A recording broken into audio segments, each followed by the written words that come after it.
Taip. Tai čia yra kolonėlė ir mikrofonas. Mikrofonas rašinėja tai, ką kolonėlė, tą garsą, kurį kolonėlė skleidžia tą garsą, kurį rašo mikrofonas. Tai gaunasi tokia kilpa, pradėjo fonuot. Ir iš to garso nebuvimo susikuria garsas. Ir dar tą visą reikalą įdėjau į dėžę stiklų paketų, kad tą garsą uždaryti, bet ne tam, kad jo neleis sklisti iš tikrųjų, bet labiau tam, kad išorinių garsų neįleisti vidų ir kad tas mikrofonas negautų jokio garso iš išorės. Ir čia yra tas specialus stiklo paketas, bet jisai vis tiek garsą cypimą išleidžia į lauką. Tai iš tikrųjų tas specialus stiklo paketas nevelnio to garso nesilaiko, bet vis tiek sumažina, nes be tos dėžės tai čia žviegtų žiauriai. O, užsuksiu gal, ne? Ja.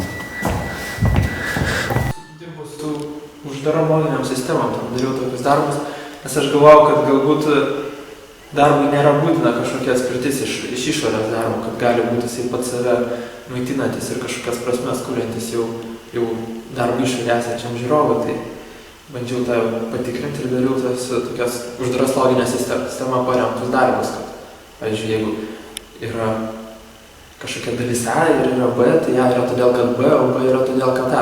Ir užsidaro tokia kilpa. Tai čia yra du veidrodžiai, išskaidinto stiklo vienas prieš kitą ir tarp jų yra uždaryta šviesa ir tada yra per vidurį yra tokia dvi skylutės, pro kurias ta šviesa gali išeiti. Ir jeigu darytumėm prielaidą, kad tie veidrodžiai yra tobuli, ta prasme, kad jie atspindi 100% šviesos. Nu taip iš tikrųjų nėra čia, bet jeigu. Tai to labai ribotoje erdvėje šviesa taptų begalinė, nes susidarytų begalinis jos atspindys, niekur nedingtų. Ir tada, kai jinai jau išeina pro tą skylutę į erdvę, kuri potencialiai galėtų būti begalinė ir neribojama, tai ta šviesa tampa baigtinė. Tai čia toksai tarsi susikuria, labai mažo erdvėje susikuria begalybė.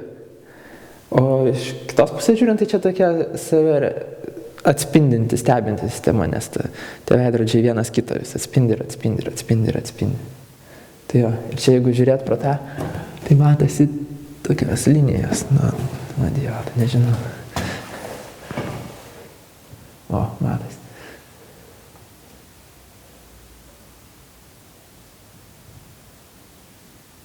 Kadangi dirbau su tavo uždara sistema, tai nori nenori priejau prie tokių kibernetinių ir fizikinių dalykų. Savaime taip atsitrenkiau, bet mane labiau iš tikrųjų domino tokie absurdo mokslai, kaip tas mokslo tokias paraštas pakraštys, kur jau nebeaišku, ar ten mokslas yra ar kas. Ir šiaip aš ir tą patį mokslą labai ironiškai žiūrėjau, nežinau. Aš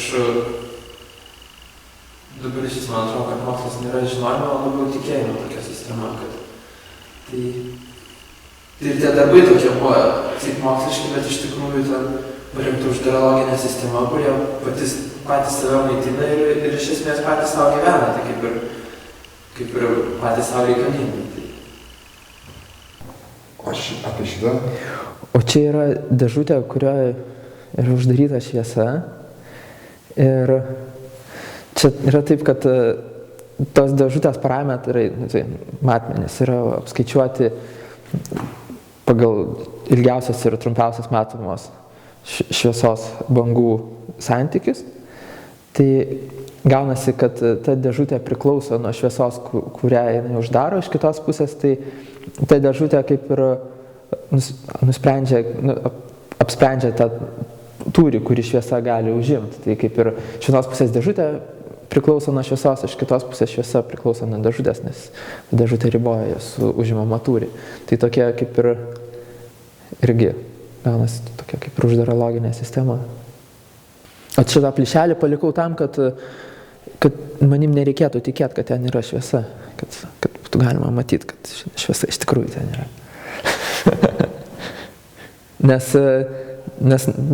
nenorėjau nieko palikti tokiam tikėjimui, kad kad reikėtų pasitikėti manim kaip autoriu, kad čia, vat, sakau, kad čia yra šviesa ir ten iš tikrųjų, kad yra šviesa, tai šito nenorėjau, tai dėl to visose darbuose ir šitam darbė dėl to skylutę padariau, vat, ir čia skylutė yra tam, kad matytųsi šviesa. Ir šitą, kai eksponuoju, tai visą laiką su laidais, kad matytųsi visi laidai, kad būtų aišku, kad jokio nėra kito garso. Bet šiaip mane tos sistemos domina tik kaip abstraktus dalykas, ne kokia nors konkreti sistema, nes dabar, vat, kur dariau tą darbą Malonioj su istorija apie sniego žmogų, tai ten tokia naratyvinė sistema.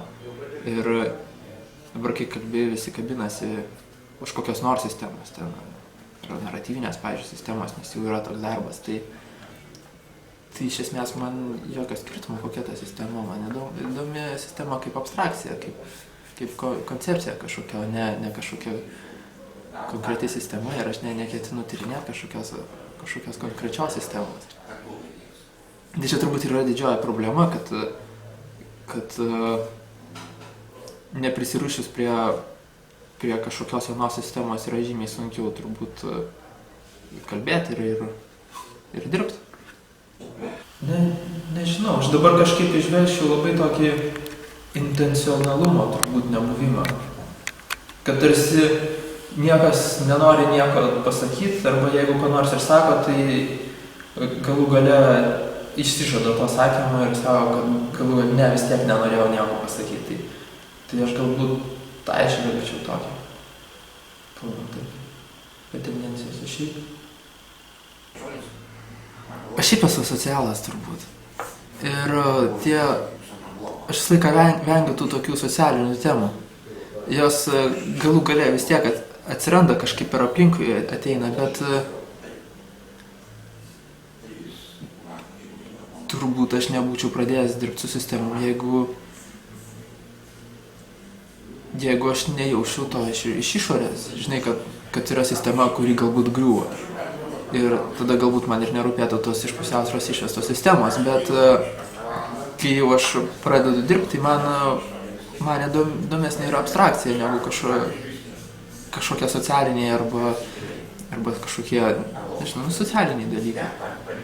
Svajonė, jo, noriu pagauti tuną ir pagauti marliną. Merliną? Marliną. Jo. Kas tai yra? Žinai, kaip karžuotas. Pliažą, labai greita žuvis didelė, su tą masą sumėlė. Tai va. Ne, tai visą laiką norisi padaryti kažkokį gerą darbą. Tai žinai, būtų gerai padaryti darbą, jį parduoti ir nuvažiuoti pagauti marliną. Čia tokia būtų susidėti tokia grandinė gerai. Tai jo. Nežinau, aš kiekvieną kartą praeinu, žinai, kur tai yra dabar plytelė prie katedros, to stebuklo. Ir taip galvoju, aš ten atsistosiu, apsisuksiu, žinai, ir išsipildys noras, bet niekaip norą nesugalvoju.